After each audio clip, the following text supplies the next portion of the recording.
आज से मैं शुरू करने जा रहा हूं इस वर्ष आरआरबी एएलपी सीबीटी फर्स्ट में पूछे गए मैथ के प्रश्न को, जिसमें आज हम लोग देखेंगे 25/11/2024 के फर्स्ट सिटिंग में पूछे गए प्रश्न। तो चलिए शुरू करते हैं। पहला प्रश्न को देखते हैं। पहला प्रश्न सिंप्लीफिकेशन से संबंधित है। अगर कोई भी संख्या के पावर अगर 0 रखते हैं तो उसका मान 1 होता है। कोई भी संख्या के पावर 0 रखते हैं तो उसका मान क्या होता है? 1। यहाँ पर देखते हैं, 2 के पावर 3 है तो इसका मान तो 8 हो जाएगा, और -9 के पावर 0 है तो इसका मान 1 होगा, और इसका मान 27 होगा। अगर इसको गुना करते हैं तो कितना होता है? 216। यानी इसका आंसर कितना होगा? Option B 216। ठीक है, अगला प्रश्न देखते हैं। देखिएगा, अगला प्रश्न जो है आयतन से संबंधित है। देखिएगा, यहाँ पर मीटर में दिया हुआ है, लेकिन यहाँ पर किलोमीटर प्रति घंटा में दिया हुआ है। तो सबसे पहले इसे मीटर प्रति सेकंड में चेंज करते हैं। अगर किलोमीटर प्रति घंटा को मीटर प्रति सेकंड में चेंज करना हो तो उसमें 5/18 से गुना करेंगे। अब यहाँ पर 20 किलोमीटर प्रति घंटा है, इसमें 5/18 से गुना कर दीजिए। ये हो गया 9 और ये हो गया 10, हो गया 50/9 मीटर प्रति सेकंड। ठीक है, अब कह रहा है कि एक पाइप है जो किसी टंकी को भरता है, तो भरने में कितना समय लगेगा। तो यहाँ पर एक चीज याद रखिए कि अगर कोई पाइप के द्वारा टंकी को भरा जाता है तो यहाँ पर पाइप के मुंह का क्षेत्रफल और गुने पानी का चाल और गुने समय बराबर बर्तन का आयतन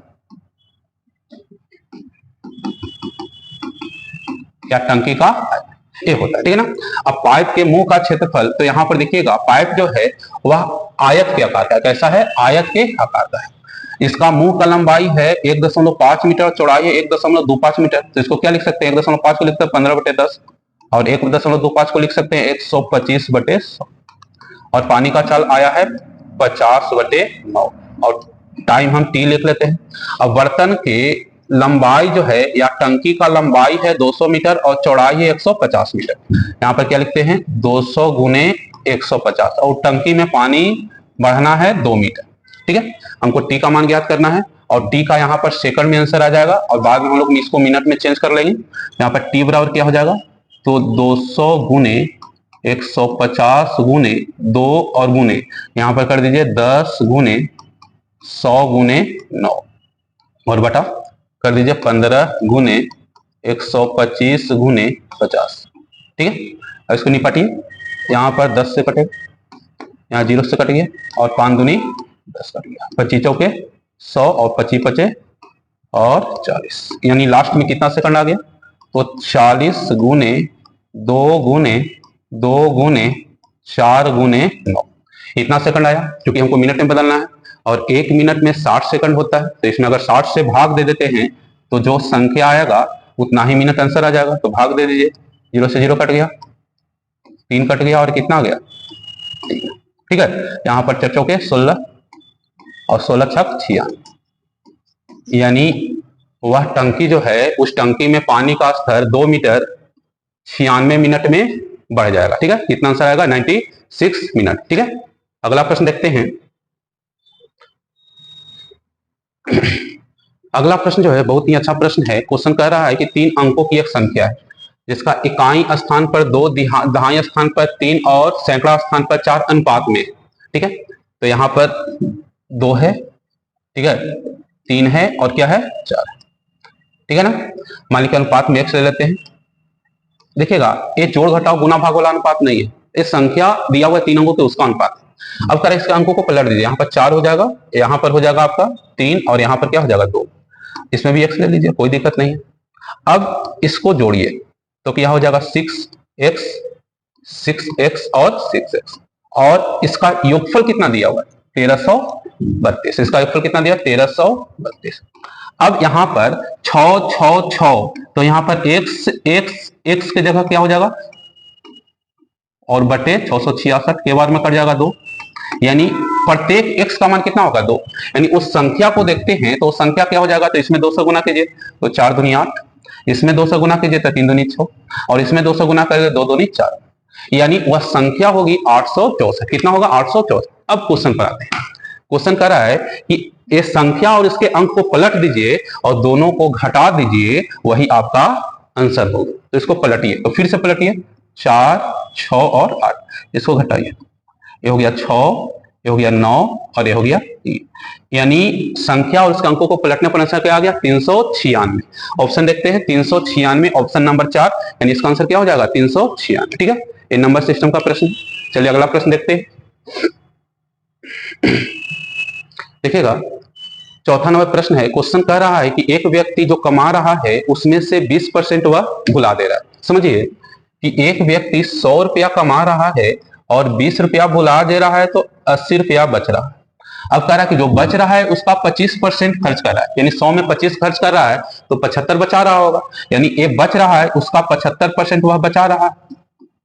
ठीक है, 75% क्या कर रहा है बचा रहा है, काट दीजिए 25 75 और 25 चौके 100 और यहाँ पर 20 और यहाँ पर 60, यानी टोटल आमदनी का वह 60% बचा रहा है, जो कितने के बराबर है 480। कितने के बराबर है 480। हमको कह रहा है कि उसका मूल रूप से कितना धनराशि था। ठीक है, शुरुआत में उसके पास कितना धनराशि था, तो यहाँ पर 100% कर देंगे, लेकिन शुरुआत में तो 100% ही था, तो यहाँ पर क्या हो जाएगा 480 गुने 100 बटे 60, 8 छः 48, यानी कितना रुपया था, तो शुरुआत में उसके पास 800 रुपया था, यानी ऑप्शन नंबर पहला ऑप्शन है 800 रुपया, आंसर क्या हो जाएगा, उसके पास कितना रुपया था 800। ठीक है, अगला प्रश्न देखते हैं। देखिएगा यह प्रश्न बहुत ज्यादा पूछा जाता है, आप रेलवे या एसएससी सारे परीक्षा में ये प्रश्न पूछे जाते हैं। तो यहाँ पर देखिए एक सूत्र याद रखिए कि अगर x + 1 बटा x बराबर a दिया हुआ हो और हमको x² + 1 बटा x² का मान निकालना हो जाएगा a² - 2। क्या हो जाएगा a² - 2। अगर हमको मान निकालना है x³ + 1 बटा x³ का, इसका हो जाएगा a³ - 3a। क्या हो जाएगा a³ - 3a। अब प्रश्न को देखते हैं, क्वेश्चन कह रहा है कि x + 1 बटा x = 5 है और हमको स्क्वायर का मान निकालना x² + 1 बटा x², क्या हो जाएगा 5 का होल स्क्वायर -2, यानी कितना हो गया 25 में 2 घटा दीजिए, 25 में 2 घटा दीजिए, घटाकर कितना आएगा 23, यानी इसका आंसर कितना हो जाएगा, तो इसका आंसर 23 हो जाएगा। यहाँ पर ऑप्शन नंबर 3 दिया हुआ है 23, इसका आंसर कितना हो जाएगा 23 हो जाएगा। यह प्रश्न बहुत ज्यादा पूछा जाता है। चलिए अगला प्रश्न देखते हैं। यह समीकरण दिया हुआ है और क्वेश्चन कह रहा है कि इसमें 2 अंकों को चेंज करना है, तो कौन सा 2 अंक चेंज होगा कि आंसर 105 आएगा। तो इसको ऑप्शन से हल करेंगे। पहला ऑप्शन देखिए 7 की जगह 21 और 21 की जगह 7 लिखिए, तो यहाँ पर लिखिए, तो अगर यहाँ पर 7 लिखेंगे तो 7 चौक 28 हो जाएगा, यहाँ पर 28 लिख दीजिए, प्लस है तो प्लस लिख दीजिए। अगर यहाँ पर 21 लिखेंगे तो इसमें 4 बार में भाग हो जाएगा, तो यहाँ पर 4 दूनी क्या हो जाएगा 8 और -15 बचे 75 और प्लस 42, इसको जोड़िए तो कितना आ जाएगा 36 और ये हो जाएगा 33, यानी इसमें आ रहा है 3, यानी 105 आना चाहिए, तो पहला ऑप्शन क्या हो जाएगा गलत। अब क्वेश्चन करके 4 की जगह 2 रखिए और 2 की जगह क्या लिखिए 4, तो रखिए यहाँ पर अगर 2 रखते हैं तो इकाई दूनी क्या हो गया 42, लिख दीजिए प्लस, ये तो 12 बार में कटेगा और यहाँ पर 4 लगते हैं तो बच्चों का 48 हो जाएगा और यहाँ पर 33 आता है, यहाँ पर क्या आता है 33, यानी अगर हम 90 में से 33 घटा देते हैं तो कितना आता है 57, आना चाहिए 105, दूसरा ऑप्शन भी गलत। अब तीसरा ऑप्शन चेक करते हैं, 84 को यहाँ पर 42 लिखा जाए, 42 को क्या लिखा जाए 84, अब ये तो नहीं चेंज होगा तो 84 हो जाएगा और प्लस, अगर यहाँ पर 42 लिखते हैं तो 7 छक 42, 6 दूनी 12, यहाँ पर 12 हो जाएगा, यहाँ पर 75 हो जाएगा और यहाँ पर क्या हो जाएगा तो 84 हो जाएगा। अब इसको हल कीजिए तो यहाँ पर 4 और 2 6, 4 10 और कितना हो जाएगा 8 8 16 1 17 1 18, यानी कितना हो गया 180 घटाओ 75, यानी कितना हो गया 105 आ रहा है, यानी ऑप्शन नंबर तीसरा आपका क्या हो जाएगा सही होगा, ऑप्शन तीसरा। ठीक है, अगला प्रश्न देखते हैं। देखिएगा क्वेश्चन कह रहा है कि 4 ऑप्शन में कौन सा 11 से पूर्णतः विभक्त होगा। तो देखिएगा 11 का नियम होता है कि कोई भी संख्या के दाएं तरफ से एक अंक छोड़कर जोड़िए और शेष अंकों को जोड़िए, एक अंक छोड़कर जोड़िए और शेष अंकों को जोड़िए, अगर दोनों के बीच का अंतर 0 आए या 11 से कटने वाला कोई संख्या है, वो संख्या 11 से कटेगा, 11 22 33 कुछ भी आए वो 11 से कटेगा। तो हम शुरू करते हैं चेक करना। यहाँ पर देखिए दाएं ओर से पहला 4, फिर उसके बाद 5, उसके बाद फिर से 4 और उसके बाद फिर से 7, इसको जोड़ दीजिए, इसको जोड़ दीजिए, कितना हो गया 5 4 9 और 9 4 13 और 7 20, 20 लिखिए। अब कौन बच गया यहाँ पर 6 7 6 7 13 और 13 और 2 15, इसमें कितना आ रहा है 5, आना चाहिए 0 11 22 33, लेकिन आ रहा है 5, यानी पहला संख्या कोई हिसाब से 11 से विभाजित नहीं। अब दूसरा चेक करते हैं फिर से। यहाँ पर देखिए 8 4 12 और 12 4 16 और 16 और 9 25, कितना आ गया 25, इतना आ गया 25। अब बच गया यहाँ पर 6 6 12 और 12 और 2 14, और दोनों को घटाएंगे तो कितना आएगा 11, दोनों को घटाएंगे तो कितना आएगा 11, 11 तो 11 से कट रहा है, यानी ऑप्शन कौन हो जाएगा, ऑप्शन कौन हो जाएगा। कोई दिक्कत है? अब आगे चेक करने की जरूरत ही नहीं। अगला प्रश्न देखते हैं। देखिएगा क्वेश्चन कह रहा है कि दो को बट्टा दिया हुआ है 5% और 4%, उसका समतुल्य बट्टा यानी समतुल्य डिस्काउंट इक्विवेलेंट डिस्काउंट ज्ञात करना है। तो मान लिया जाए कि 2 बट्टा A% और B% हो, तो उसका समतुल्य बट्टा बराबर होता है A plus B minus AB बटे 100। अब यहाँ पर 5% और 4% है, तो क्या हो जाएगा 5 प्लस 4 माइनस 5 गुने 4 बटा, ठीक है। अब ये कितना हो जाएगा यहाँ पर 5 4 9 और कितना हो जाएगा 5 के 20 यानी 0.2, यानी कितना हो गया 8.8। समतुल्य बट्टा क्या हो जाएगा 8.8, यानी ऑप्शन नंबर 2। समतुल्य बट्टा क्या हो जाएगा 8.8। समतुल्य बट्टा क्या होता है A plus B minus AB बटा 100, ठीक है। अगला प्रश्न देखते हैं। देखिएगा कह रहा है कि 3 के 25 गुणजों का औसत क्या हो। इसके लिए हम 3 का पहाड़ा 25 बार पढ़ेंगे और उसका औसत यानी उसके बीच वाली संख्या ज्ञात करेंगे तो उसका मान क्या होगा। इसके लिए आप याद रख सकते हैं कि अगर रहे A के प्रथम n गुणज का औसत, A के प्रथम n गुणज का औसत बराबर होता है A इंटू n प्लस 1 बटा 2। A इंटू n प्लस 1 बटा 2, A की जगह कितना है 3 है और n की जगह कितना है 25 है, तो क्या हो जाएगा यहाँ पर 3 इंटू 25 प्लस 1 बाई, कितना हो जाएगा 3 गुने 26 बटा 2, 13 33, आंसर कितना हो जाएगा 39। आंसर कितना हो जाएगा 39, ऑप्शन 1। आंसर कितना होगा 39। अब अगला प्रश्न देखते हैं। अनुपात समानुपात का साधारण सा प्रश्न है। इसमें लिखेंगे 9.6y 16.8 बराबर 18y(x).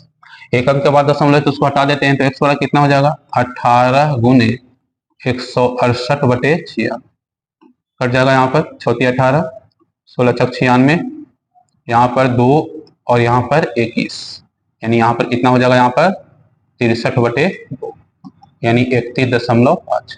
इसका आंसर कितना हो जाएगा, ऑप्शन चौथा है 31.5, ठीक है। आसान सा प्रश्न है। चलिए अगला प्रश्न देखते हैं। 11वां नंबर प्रश्न है। कह रहा है कि एक त्रिभुज है जिसके तीनों भुजाएं 5 सेंटीमीटर 7 सेंटीमीटर और 10 सेंटीमीटर है, तो उस त्रिभुज का क्षेत्रफल क्या होगा। तो मान लिया जाए कि एक त्रिभुज है A B और C, A हो गया, A B हो गया, A C हो गया। इसमें S बराबर निकालेंगे A plus B plus C बटा 2, हीरो फॉर्मूला है त्रिभुज का, और क्षेत्रफल बराबर हो जाएगा root under S into S minus A into S minus B into S minus C, और इसमें हीरो फॉर्मूला ही लागू होगा, ठीक है, क्योंकि समकोण त्रिभुज नहीं है, न समद्विबाहु त्रिभुज है, न समद्विबाहु त्रिभुज है, तो इसमें हीरो फॉर्मूला लागू होगा। अब इसमें S का मान निकालते हैं। तो सबसे पहले S बराबर हो जाएगा 5 प्लस 7 प्लस 10 बटा 2, 7 5 12 और 10 22 बटा 2 11 हो जाएगा। अब यहाँ पर इसका क्षेत्रफल निकालते हैं, इसका एरिया निकालते हैं, तो निकाल लीजिए। यहाँ पर क्या 11 में से अगर 5 घटा देंगे एक तो 6 आएगा, 11 में से अगर 7 घटा देंगे तो 4 आएगा, और 11 में 10 घटा देंगे तो कितना जाएगा। और इसमें देखिएगा केवल 4 का वर्गमूल 2 होगा, बाकी अंदर रह जाएगा, तो यानी 2 रूट अंडर कितना हो जाएगा 66। इसका आंसर कितना हो जाएगा 2 root under 66 centimetre square. Option यहाँ दिखाते हैं तो ऑप्शन 4 है। इसका आंसर क्या हो जाएगा 2 रूट अंडर 66 सेंटीमीटर स्क्वायर, ठीक है। अगला प्रश्न देखते हैं।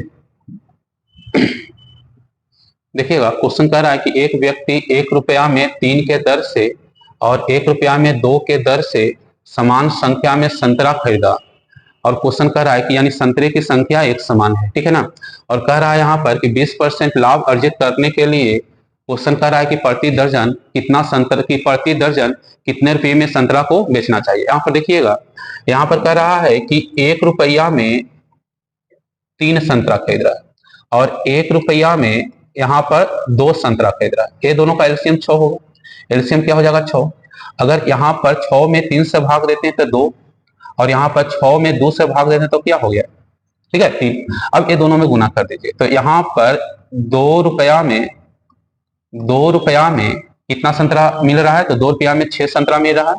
और यहाँ पर गुना कीजिएगा तो यहाँ पर ₹3 में कितना संतरा मिल रहा है, तो ₹3 में 6 संतरा मिल रहा है। तो टोटल कितना खर्च हुआ, ₹5, और ₹5 में कितना संतरा मिला, 12 संतरा। और क्वेश्चन कह रहा है कि ₹5 में 12 संतरा मिल रहा है, तो 12 संतरा कितना में बेचे कि उससे 20% का लाभ हो।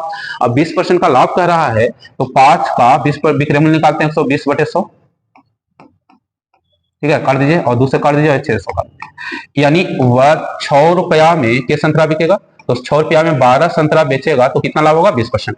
यहाँ पर ₹1 में बेचेगा, ₹6 में, यानी ऑप्शन नंबर 3 जो है ₹6 है, यानी 12 संतरे का जो मूल्य होगा, विक्रय मूल्य होगा, ₹1 होगा, ₹6। चलिए आगे प्रश्न देखते हैं।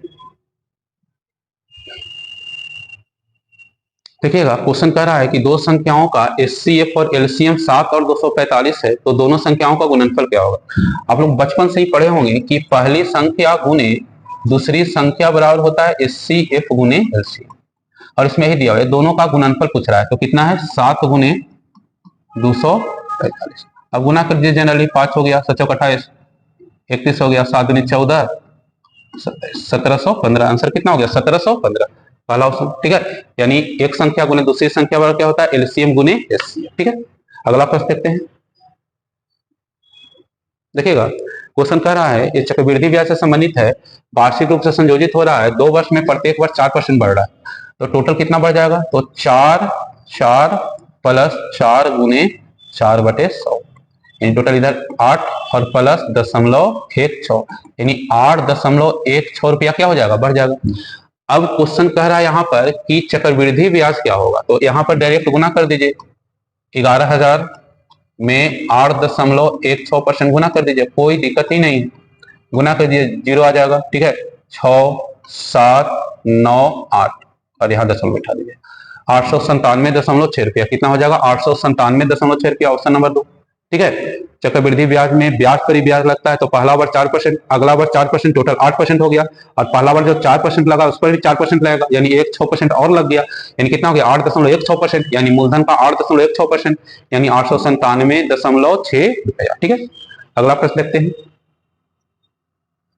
देखिएगा, क्वेश्चन कह रहा है कि ए अकेले किसी काम को 6 दिन में और बी अकेले उस काम को 8 दिन में, काम के बदले में 3200 रुपया का मजदूरी है, तो क्या करता है कि सी को भी लेकर आ जाता है, और कह रहा है कि तीनों मिलकर 3 दिन में काम समाप्त करे, तो सी का मजदूरी क्या, ठीक है।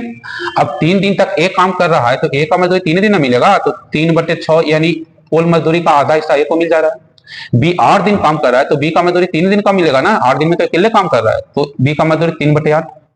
अब दोनों मिलकर अगर मजदूरी को बंटवारा करेगा, तो कुल मजदूरी का 1/2 प्लस 3/8, यानी 7/8 भाग तो ए और बी ही बांट लिया, और जो शेष भाग बचेगा उसको किसको मिलेगा, सी को, यानी सी को कितना मिलता है, तो 1 घटाओ 7/8, यानी सी को 1/8 भाग मिलेगा, और टोटल मजदूरी है 3200, तो कर दीजिए 3200 का 1/8, आंसर आप लोग को दिखाई दे रहा होगा, यानी सी का मजदूरी कितना है 400, यानी सी को क्या रुपया मिल रहा है 400 रुपया।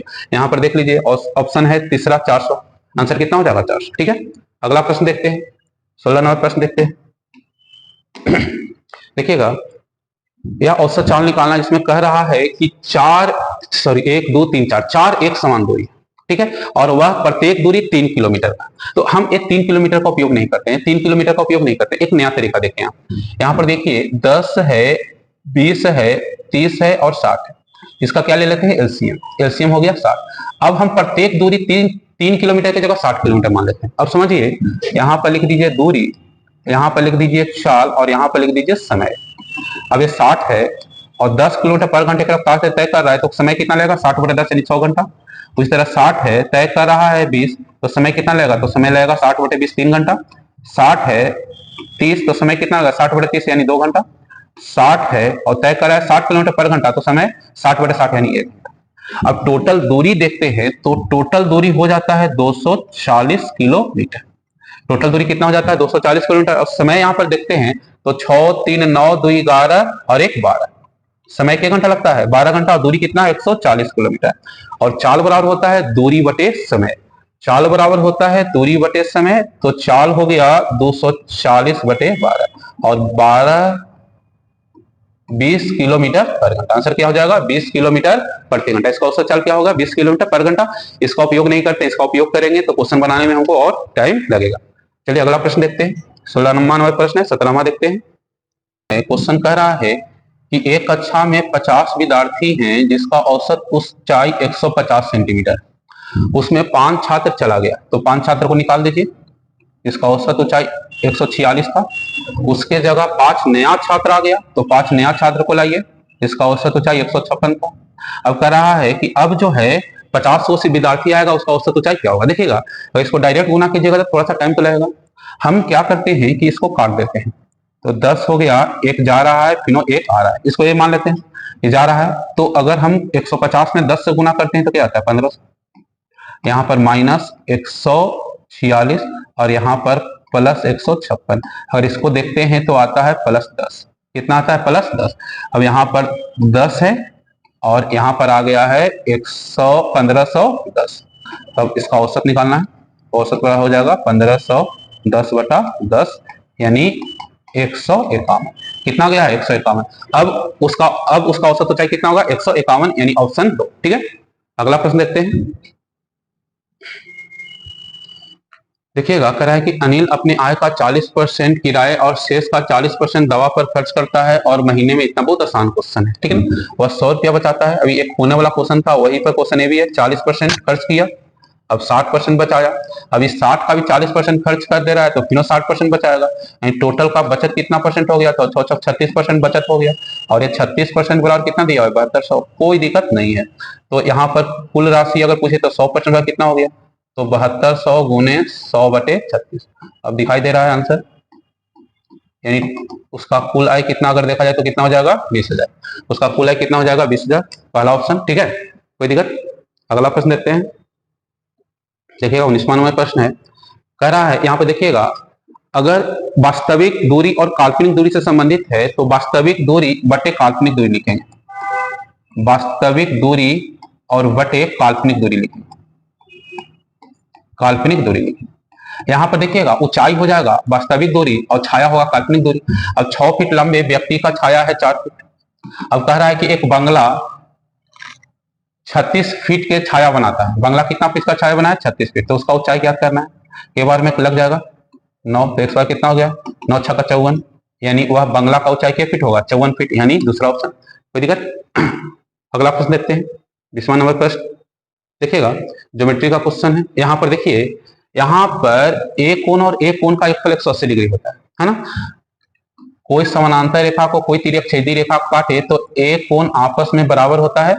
एक कोण और एक कोण का योगफल 180 डिग्री होता है, ठीक है। और एक रेखा पर 180 डिग्री का कोण बनता है। यहाँ पर देख लीजिए, ये 60 है तो ये भी 60 हो जाएगा और ये भी कितना हो जाएगा? 60। और एक रेखा पर 180 डिग्री का कोण बन रहा है तो कितना हो जाएगा? 120, यानी बाई बराबर कितना हो जाएगा? 120। यहाँ पर देखिए, ई है 105 है, दोनों 120 है, तो ये कितना हो गया? 180 घटाओ 105 यानी ये 75 डिग्री।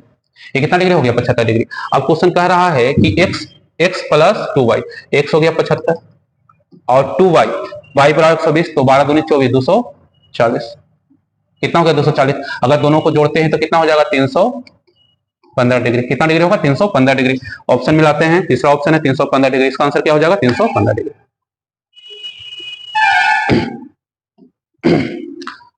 अब देखते हैं क्वेश्चन नंबर 21। कह रहा है कि दो संख्याओं का योगफल 36 है। दो संख्याओं का योगफल कितना है? 36 है। तो यहाँ पर पहली संख्या x ले लीजिए और दूसरी संख्या y ले लीजिए। कितना है? 36। कह रहा है उसमें कि एक संख्या को 5 गुना और दूसरी संख्या के 4 गुना आपस में बराबर है। बहुत आसान क्वेश्चन।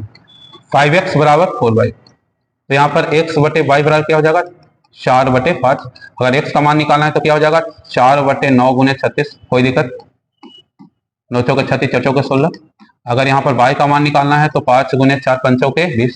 अब क्वेश्चन कह रहा है कि बड़ी संख्या कौन सी होगी? तो बड़ी संख्या 20 होगी, चौथा ऑप्शन, ठीक है। देखते हैं। तो आज हम लोग देखें RRB ALP 2024 के 25/11/2024 के फर्स्ट शिफ्ट में पूछे गए मैथ के प्रश्न अगले दिन सेकंड शिफ्ट के प्रश्न के साथ उपस्थित होंगे।